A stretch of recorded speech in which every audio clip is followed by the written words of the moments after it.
Xo'p, assalomu alaykum treyderlar. Bugun 18 noyabr 2025-yil. Xo'p, haftalik tahlilni ko'rib chiqamiz. Haftalik tahlil menda haligacha asosiy yo'nalish selda yevro USD parasi onda biroq kerak.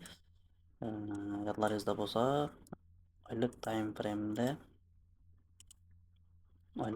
frame'da bizning targetimiz avgust oyini minimumgacha edi. Ya'ni avgust oyini minimum yangilashini kutib turibman.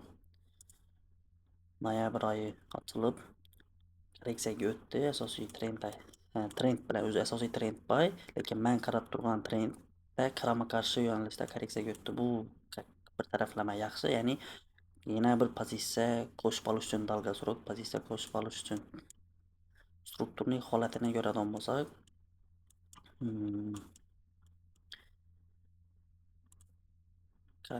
weekly time frame'da men kutib turgan narsa yangi hafta ochildi. Bugun ikkinchi kun, ikkinchi kun ham yopilish arafasida 3 soat qoldi. 3 soatdan keyin ikkinchi kunimiz ham yopilib, haftaning 3-chi kuni yasalishi kerak. Haftalik targetni men kutgan narsa haftalik targetni maksimumni yangilash. Undan oldingi maksimumlarni yangilash mumkin, lekin o'tgan haftaning maksimumini bugun bu haftaning targeti sifatida foydalanib, bu hafta o'tgan haftaning maksimumini yangilab, razvorot berib yopilsa, keyingi haftaning zadaniyasi o'zidan oldingi minimumlarni yangilash bo'ladi. Ya'ni men bu hafta razvorotning hafta deb bilaman. Ya'ni razvorot kutchakman. Razvorot berish uchun o'zidan oldingi haftaning maksimumini yangilashi kerak. Daily time frame o'tadigan bo'lsak, qaranglar. Daily time frame'da strukturning holatda bozor maksimum minimum tushish trend, ya'ni sell order flow shakllantirib kelgan. Uni o'tgan videolarimizdan belgilab ketganman. Asosiy maksimum minimum, asosiy maksimum minimum, asosiy maksimum minimum. Bizada go'k bilan belgilangan ham asosiy maksimumlar, ya'ni daily time frame uchun asosiy maksimum. Bozor daily time frame asosiy maksimumni yangilamadi. Hali minimum ham yangilamadi. Ichki korreksionning fazada. Xo'p, o'tgan videolarimizda ko'rganmiz, kichkina time frame'dagi qizil bilan belgilangan maksimum minimum ichidan middle high niskedan keyin chuqurroq koreksiyaga o'tib yo'nalishini davom ettirib ketishi mumkin edi. Ya'ni xuddi shu narsa bo'lishi mumkin, yetib qolishi mumkin saylar, lekin men bir maksimumni yangilab, asosiy qizil bilan belgilangan maksimumdan yangilab, imbalansni test etgan holatda shartli pozitsiya ko'rganni ma'qul ko'raman. Ya'ni xuddi shu momentdan tepaga koreksiyaga o'tib, ichki qizil bilan belgilangan maksimumdan yangilab, asosiy maksimum yangilamagan holatda imbalansdan shartli reaksiya olib selga qolgani men uchun yaxshiroq deb bilaman. Lekin momentum ham swing struktura bilan tasdiq beradigan bo'lsa, sel pozitsiya qaraman. Hozircha sel struktura selar azorat qilmadi. Qaysi 4 time frame o'tadigan bo'lsak, qaranglar. Qizil bilan belgilanganlar ham ichki strukturani minimum maksimum bozor slomp harakatidan keyin maksimum minimum, asosiy maksimum, asosiy minimum, asosiy maksimum, asosiy minimum. Hozirgi momentda turgan fazasi ichki strukturada minimum yasagan, ichki strukturada maksimum yasagan. Ya'ni bu haftalik time frame'da amalga oshgan, haftalik time frame'dagi maksimum yangilashi mumkin. Maksimum yangilab, undan oldingi maksimumlarni yangilab, razvorot berib yopilib qolsa, bu haftamiz keyingi haftamizning asosiy yurishi sell. Undan keyingi haftamizda ham sell yurishini davom ettirib, oylik time frame shu bilan tugashi mumkin. Menda paka plan shu, ya'ni bu hafta razvorot hafta koreksiyaga o'tib, maksimumlarni yangilab, likvidlarni ichib razvorot model shakllantirib bersa, undan keyingi haftamiz asosiy klassik sell week, ya'ni asosiy sell hafta bo'lishi mumkin. Vaziyatdan qaraymiz. Hozirgi holati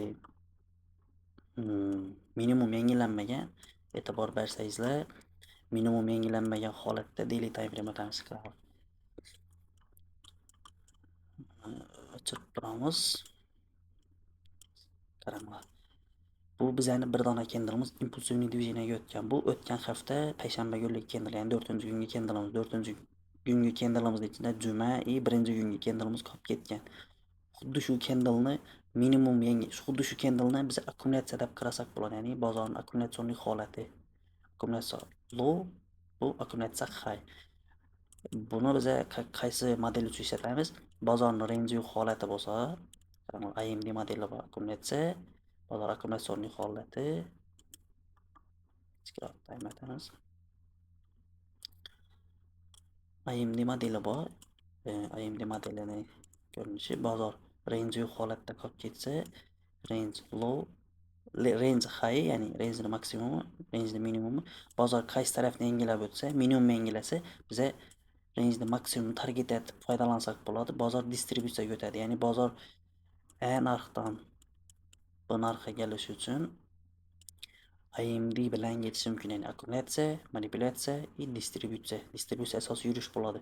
Hozirgi holat ham bu akkumulyatsiyaning low'ini yetsa bozor, keyin manipulyatsiya deb qaraydigan bo'lsak, asosiy minimumni yetmagan holatda, ya'ni qizil bilan belgilangan minimumni yetmagan holatda akkumulятsion range'ni low'ini yetib, tepaga xuddi shu momentda ishda bir razворотный informatsiya bersa, buy qo'shilib olsak, shu bilan asosiy maksimumgacha buy qarasak bo'ladi.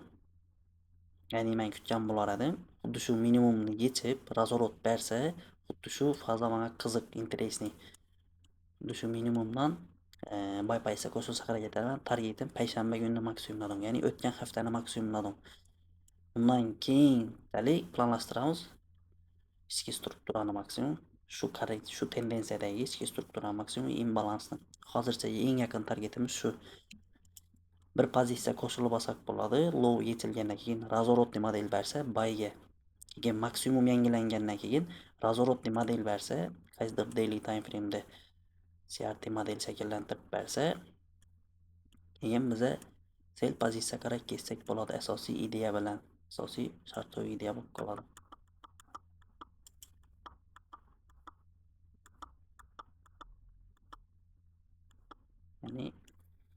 Ya'ni bu haftaning ishi low'ni yetgandan keyin buy pozitsiya qarab ko'rsam bo'ladi. Maksimumga yetilgandan keyin razворот bersa, sell pozitsiya qarab ko'raman. Asosiy targetim past. Daily time frame'da yana IMDga sal chuqurroq qaraydigan bo'lsak, bizada bu candle akkumulятsion candle deb qaraydigan bo'lsak, akkumulятsion candle'da hali low yangilanmadi. Yangilanmagan holatda ham buy ketib qolishi mumkin. Lekin low yangilansa, pulni hamma likvidlarni yangilasa, bu zo'r formatsiya bo'lgan bo'lar edi.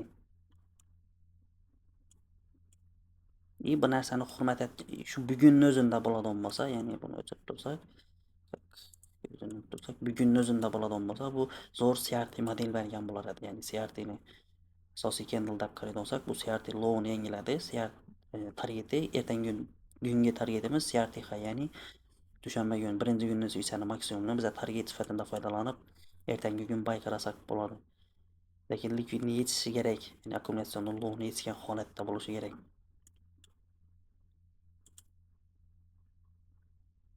Ya'ni bu ideya ham o'zining kuchida minimum yetgan holatda buy qarab ko'rgan bo'lar edim.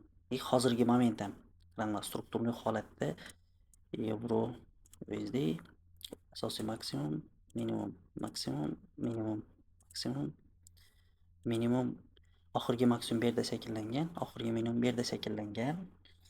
Bozor korreksiyaga o'tdi, maksimum, minimum. Xuddi shu maksimumni adashmasam hozirgi momentda yechib qo'ydi. Yechmadimi?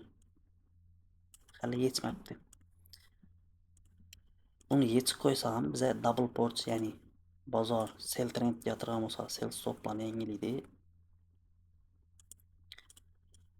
Ya'ni sell stoplarni hamma sell stoplarni yangilaydi. Pastga tushib, pastdagi buy stoplarni ham yangilaydi. Bu двойной чистка bo'ladi. Ikki taraflama yangilaydi. Xuddi shu momentda H4 time frame'da CRT barati low'ni yetgandan keyin shu narsani kutsak ham bo'ladi. Hozircha pozitsiya yo'q. Xuddi shu formatsiya bo'yicha sell pozitsiya и oldin buy pozitsiya maksimumgacha maksimum yangilanib razворотный model bersa, sell pozitsiya qarab ko'rsa bo'ladi. Razворотный model daily time frame'da CRT. Uni ham o'taman. Qiziqib ko'rsangizlar bo'ladi. Bir CRT candle range theory. Xuddi shu model bo'yicha sell pozitsiya qarasak bo'ladi. Shu momentda Juda esa SMT holati bilan birgalikda pozitsiya qarab ko'rsak bo'ladi. So'rak grafikka o'tib turamiz. Hop. Hozirgi momentni ko'radigan bo'lsak,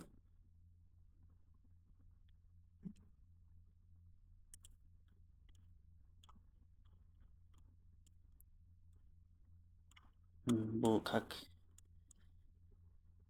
bozor shu momentdan bana sell pozitsiya, sell trendda, sell order flow shakllanishini kuzatib, sell order flow bilan pozitsiya qarab ketyapmiz. Hozirgi momentdagi vaziyati asosiy candlening ichida range yo'q holatda turibdi. Lowi maksimum. Agar bu o'zlarining minimum yangilab qo'ysa, funt hali yangilab bilmagan. O'zidan oldingi xuddi shu minimum akkumulyatsion range lowni yangilab bilmagan. Shu holatda biz buy qarasak bo'ladi SMT deb. Ya'ni bir para o'zidan oldingi minimumni yangilab bilmaydi. Yana bir para o'zidan oldingi daily time frame'da yasalgan minimumni yangilaydi. Asosiy minimumni yangilamagan holatda bo'ladi. SMT bilan ham buy qarasak bo'ladi. SMT kuzatishimiz mumkin. Pastda SMT bo'lganini hisoblanib bu maksimum yangilamay tushib ketishi ham mumkin. Vaziyatdan gap chiqib savdo etamiz. Hozircha asosiy yo'nalish xuddi shu. Men o'zim Euro USD da savdo etganim uchun ko'pincha Euro USD ni qarashga harakat etaman. Asosiy yurishlarim o'sha Euro USD da.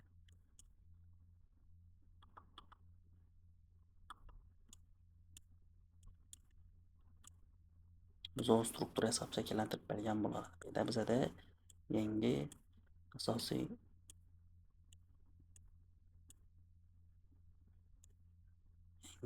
maksimum ham shakllangan bo'ladi. Agar biza kutgan ssenariy bersa, bu birinchi ssenariy qaranglar. Ikkinchisi, agar yevro sherni o'zidan selga qalish shansi bormi? Albatta bor. Bozor chuqur korreksiyaga o'tib, sell trendni davom ettiradigan bo'lsa, pastdagi likvidleytsiya hozirgi momentdan korreksiyaga o'tib, asosiy maksimum yangilamin sell pozitsiyaga yetib qolsa, ichki likvidleytsiyadan keyin daily time frame'da adashmasam imbalans zonamiz bor. Imbalansga kelsa, imbalansdan orqaga korreksiya o'tadi. Xuddi shu momentda biza korreksiyasida sell pozitsiyaga qo'shilib olsak bo'ladi sell oqimini. Ya'ni birinchisi tepadan likvidleytsiyadan, agar likvidleytsiya yo'nalishini davom ettirib kelsa, tasdiq bilan pastdan qo'shilib olsak bo'ladi. Shoshmay pozitsiya qarasak bo'ladi. Hozircha haftalik yo'nalish shu. Bozordan ishda bir kunning ichida yaxshi setaplar beradigan bo'lsa, YouTube kanaliga qo'yib boramiz. Telegram kanalim obuna bo'lib qo'ymaganlar obuna bo'lib qo'ysangizlar, Telegram kanaldan haftalik ideyalar, kunlik ideyalar qo'yib boriladi. Pozitsiyalar. Hammaga rahmat. Telegram kanalining linkini videoni opsiyatsiyasida qo'yib qo'yamiz.